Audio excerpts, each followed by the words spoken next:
Deus o deixou, Deus se afastou, o Pai o deixou no Getsêmani.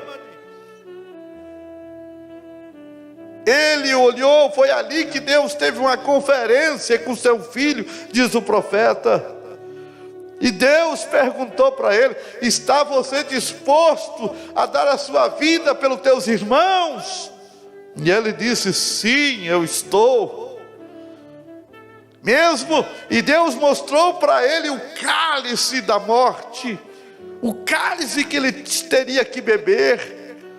Ele viu aquele cálice, nossos pecados, nossas iniquidades, os meus pecados, teus pecados estavam naquele cálice.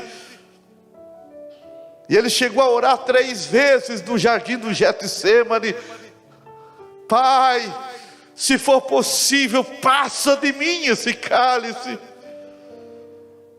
Mas se não pode passar, não faça a minha vontade, mas a tua vontade.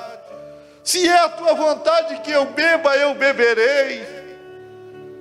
3 vezes ele pediu a mesma coisa. Deus o tinha deixado, Deus tinha se afastado, o Espírito Santo tinha se afastado daquele corpo mortal. Agora aquele corpo mortal estava sozinho, era apenas um homem, corpo, espírito e alma. Não era um defunto que estava ali, era um homem normal, era o Filho de Deus, nascido da Virgem. Não era Deus que estava ali no Getsêmani, Deus tinha se afastado dele. Será que as pessoas não entendem isso? Se ele fosse o próprio Deus, então ele não se sentiria só, ele não faria esta oração.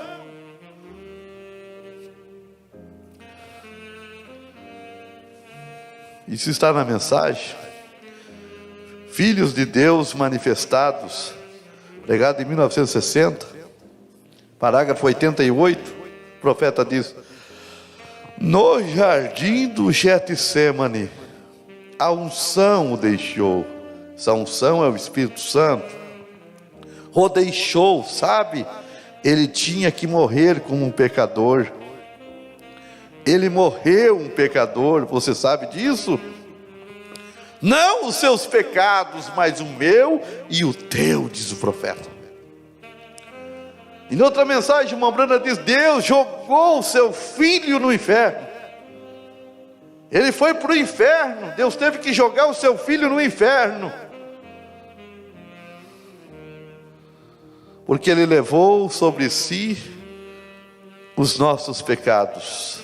Foi no Getsêmani, na mensagem ao nascer do sol, pregado dia 18/4 de 1965, parágrafo 160, o profeta diz: quando Deus olhou lá sobre o corpo de quem? Do Filho de Deus, nascido da Virgem, diz o profeta: o Espírito o deixou no jardim do Getsêmani. O Espírito Santo deixou aquele corpo mortal, saiu dele. Aleluia. Ele tinha que morrer, o deixou no jardim do Getsêmani. Ele tinha que morrer. Um homem, lembre-se, amigos, ele não precisava fazer isso. Ele tinha escolha, ele podia dizer: não, pai, eu não vou, eu não estou disposto a dar minha vida pelos meus irmãos. Não, eu não vou fazer isso. Ele podia, o Brana diz, ele tinha escolha, ele não precisava morrer, ele não precisava fazer isso. Ele disse, Jesus disse: eu dou minha vida por mim mesmo, ninguém me força. Deus não obrigou ele a dar a sua vida. Deus não obriga você a entregar sua vida para ele. Deus não obriga você a sacrificar, a crucificar sua carne, a crucificar seus desejos errados, suas emoções erradas, seus prazeres errados, sua lascívia. Deus não te obriga, Deus não te força. É você, é eu que tenho que decidir. Nós que temos que decidir oferecer para Deus o nosso corpo em sacrifício vivo, santo e agradável a Ele.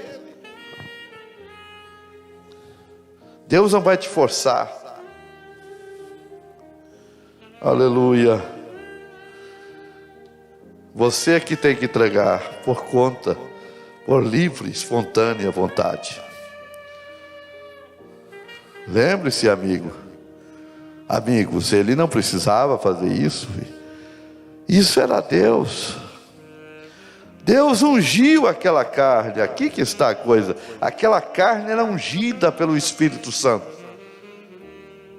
Ele se entregou porque tinha unção, porque já tinha sido ungida aquela carne. Aleluia. Aquela mulher que lavou seus pés com unguento, com aquele perfume caríssimo, estava ungindo ele para a sua morte. Ele foi ungido. Deus ungiu aquela carne, que era carne humana, e ele não precisava. Se ele tivesse subido lá como Deus, ele nunca teria morrido. Ele não poderia morrer. Deus não pode morrer. Ele nunca teria morrido aquele tipo de morte. Não se pode matar Deus. Não tem como matar Deus. Deus teve que ungir aquele homem. Aquele homem teve uma unção de Deus, e mesmo com a unção do Espírito Santo, aquela carne ungida pelo Espírito Santo, mesmo assim ele orou 3 vezes: se for possível, passa de mim esse cálice. Já pensou se não fosse ungida pelo Espírito Santo? Fugiria, correria. Glória a Deus. É por isso que nós temos que ser a carne, o sangue e os ossos de Jesus Cristo, para poder resistir o pecado, negar-se a si mesmo, se entregar por amor a Cristo. Aleluia. Pedro negou Jesus com medo de morrer, quando estava sem o Espírito Santo em si. Mas quando ele recebeu o Espírito Santo, no final da sua vida, ele foi crucificado de cabeça para baixo, porque ele pediu: não me crucifiquem como o meu mestre, não sou digno de ser crucificado como ele foi, eu quero ficar de cabeça para baixo. Aleluia. Aqueles homens não tinham mais medo, porque eles estavam ungidos pelo Espírito Santo. Quando você tem a unção do Espírito Santo, você não tem mais medo de morrer, não tem mais medo de nada. Mateus capítulo 27, versículo 46, diz: e perto da hora 9, exclamou Jesus em alta voz, dizendo... Olha Jesus lá na cruz. Ele disse: Eli, Eli, lama sabachthani. Isto é: Deus meu, por que me desamparaste? Por que me desamparaste? A resposta é porque Ele estava levando sobre si os nossos pecados. E Deus não fica onde está o pecado. O Espírito Santo deixou o corpo mortal. Veja que o Espírito Santo entrou no corpo mortal dele, com 30 anos de idade, no dia do batismo dele. E agora, no Getsemane, Deus o deixou, e ele foi até o Calvário sozinho. Se o irmão Brana diz que Deus o deixou no Getsemane, que é lugar que era esmagado o azeite, a oliva, é extraído da oliva, o azeite era espremido da oliva, lugar de ser exprimido. Você tem que caminhar ao Calvário sozinho. É você que tem que se decidir, se entregar, se render para Deus, crucificar seus prazeres, crucificar suas lascívias, crucificar aquilo que não agrada a Deus, a sua carne. Você tem que ir. E ele disse: Deus meu, por que me desamparaste? Por que me desamparaste? É porque o espírito não estava naquele corpo, mas naquele corpo mortal. Agora, quando Jesus morreu, seu corpo foi para a sepultura, diz o Mombrana, seu espírito voltou para Deus, e sua alma foi ao inferno. Aí que o Mombrana diz, foi jogado no inferno, a alma dele foi para o inferno. Mas lá no inferno ele venceu. Ele tomou das mãos de Satanás as chaves da morte e do inferno. E Deus o ressuscitou ele ao terceiro dia. Foi Deus que o ressuscitou. E quando ele ressuscitou, ele apareceu para Maria Madalena. E Maria Madalena quis tocar em Jesus. E em São João capítulo 20, verso 17, disse-lhe Jesus: não me toques, não me detenhas, porque ainda não subi para meu Pai. Mas vai para meus irmãos e dize-lhes que eu subo para meu Pai e vosso Pai. Quando Jesus ressuscitou, ele continuava tendo um Pai, continuava tendo um Pai. Pai, dizem que eu subo para meu Pai e vosso Pai, meu Deus e vosso Deus. Ele não deixou de, ele não se tornou Deus agora. Ele ressuscitou e ele não era Deus, mas ele disse: eu vou para o meu Deus. E o irmão Brana fala sobre esta escritura de São João capítulo 20, verso 17, na mensagem Perguntas e Respostas número 12, pregado em 1961, parágrafo 334 até o 337. O profeta diz, o irmão diz: mas isso foi um pouquinho difícil ali, onde Jesus disse na primeira parte da sua ressurreição. Então veja que quando ele se encontrou com Maria, era a primeira parte da sua ressurreição, uma manhã. Na primeira parte da sua ressurreição, ele disse: não me toqueis. Ele não havia subido ainda. E então, quando ele entrou no quarto onde estava Tomé, ele disse: vem aqui, coloque sua mão no meu lado, isto é certo.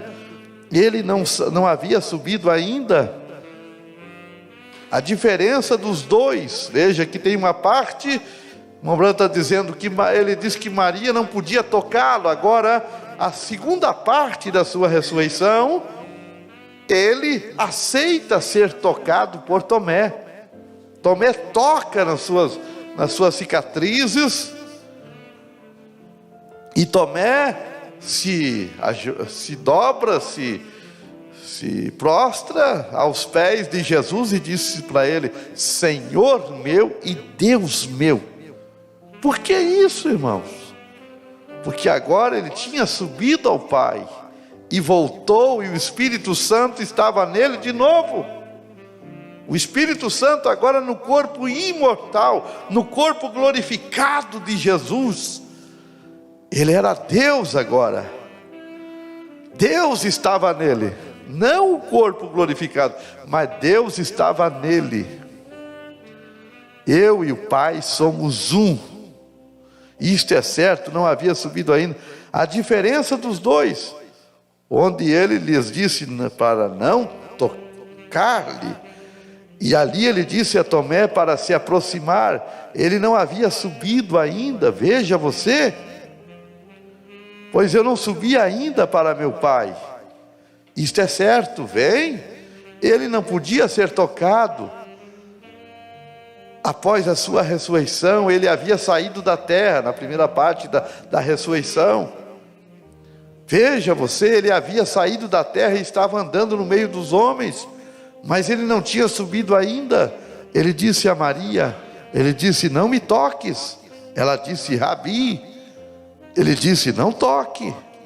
Ele disse: não me toques, pois ainda não subi ao meu Pai, mas eu subo a meu Pai, ao meu Deus e ao vosso Deus, ao meu Pai e vosso Pai. E então, naquela noite, depois dele realmente ter subido diante de Deus e ter ressuscitado dos mortos, subiu diante de Deus. Veja só, irmãos, ele subiu e voltou. Ele subiu e voltou. Isso é o profeta que diz? Aleluia. Glória a Deus. Ele subiu e voltou. Subiu diante de Deus. Voltamos. Ele chamou, voltando, ele chamou Tomé para vir tocar no seu lado. Vem. Ele havia subido diante de Deus. Isto era certo. Isto é correto. Então ele agora era Deus encarnado outra vez, não em um corpo mortal, era o Espírito de Deus, e estava agora não em um corpo carnal, mas agora estava num corpo glorificado, e naquele corpo glorificado era Deus em um corpo imortal, porque aquele corpo é o corpo físico de Deus. Aleluia. Nós já temos pregado sobre isso e mostrado. Deus tem um corpo físico. O obra de Deus não ficou sem corpo. Deus tem um corpo físico agora. Aleluia. Hoje o Espírito Santo usa corpos físicos, vários corpos, mas ele tem um corpo em que ele vai reinar para sempre. Amém? Aquele corpo. E nós seremos reis com ele, reinaremos com ele. Em Mateus 28:18, diz: e chegando Jesus, falou-lhe dizendo: é-me dado todo o poder no céu e na terra. Por isso que ele não censurou ou não chamou a atenção de Tomé por chamá-lo de Senhor e Deus, porque ele era, Deus o fez. Assim como ele era Deus, Senhor e Deus, porque Deus o fez. Como Moisés, lá no capítulo 4 de Êxodo, Deus falou para Moisés: tu serás Deus, um D maiúsculo, tu serás Deus. Foi Deus que fez ele ser Deus. Aleluia, glória a Deus. Tu serás eu, em outras palavras, Deus o fez Senhor e Cristo. Ele era Deus, feito pelo Pai ser Deus, não segundo Deus, mas porque Deus habitava nele, Deus estava nele outra vez. Deus habitou no corpo mortal de Jesus, saiu do corpo mortal no Getsemane, e agora volta de novo a habitar naquele corpo imortal de novo. E ele diz: todo o poder me foi dado, no céu e na terra. A grande luz resplandecente, parágrafo 42. No caminho para Emaús, após a ressurreição, foi somente quando Teófilo e seu amigo começaram a falar com ele, e as escrituras foram citadas, e o Deus em Cristo revelou-se para eles. O Deus que estava naquele homem se revelou para eles. Que coisa tremenda! E então, no caminho de volta, eles disseram: não ardia em nós nossos corações enquanto falávamos com ele ao longo do caminho? Amém. Tem algo especial com o falar da palavra.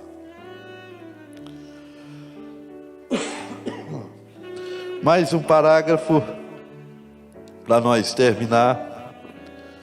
Na mensagem desde então, parágrafo 140, o profeta diz: agora, qual era o pacto oriental que Deus estava dando a Abraão?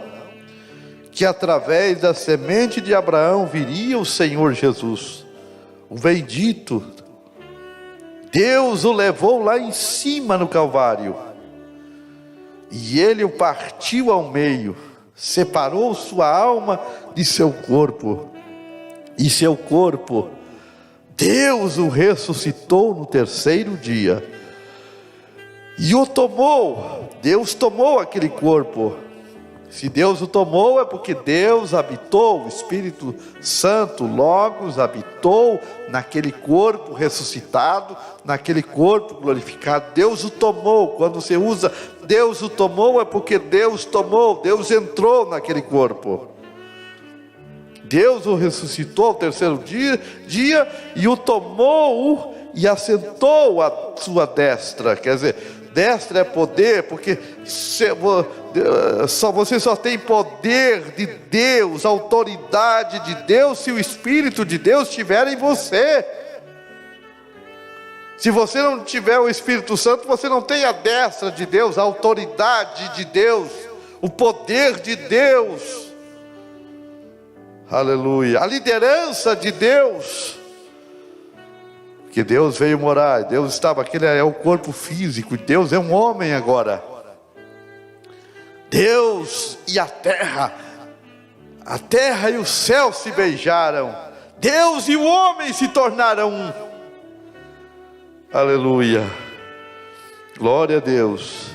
E no dia de Pentecostes ele enviou o Espírito que estava em Jesus Cristo, o pacto com a igreja. Amém. Que Deus abençoe nossas vidas.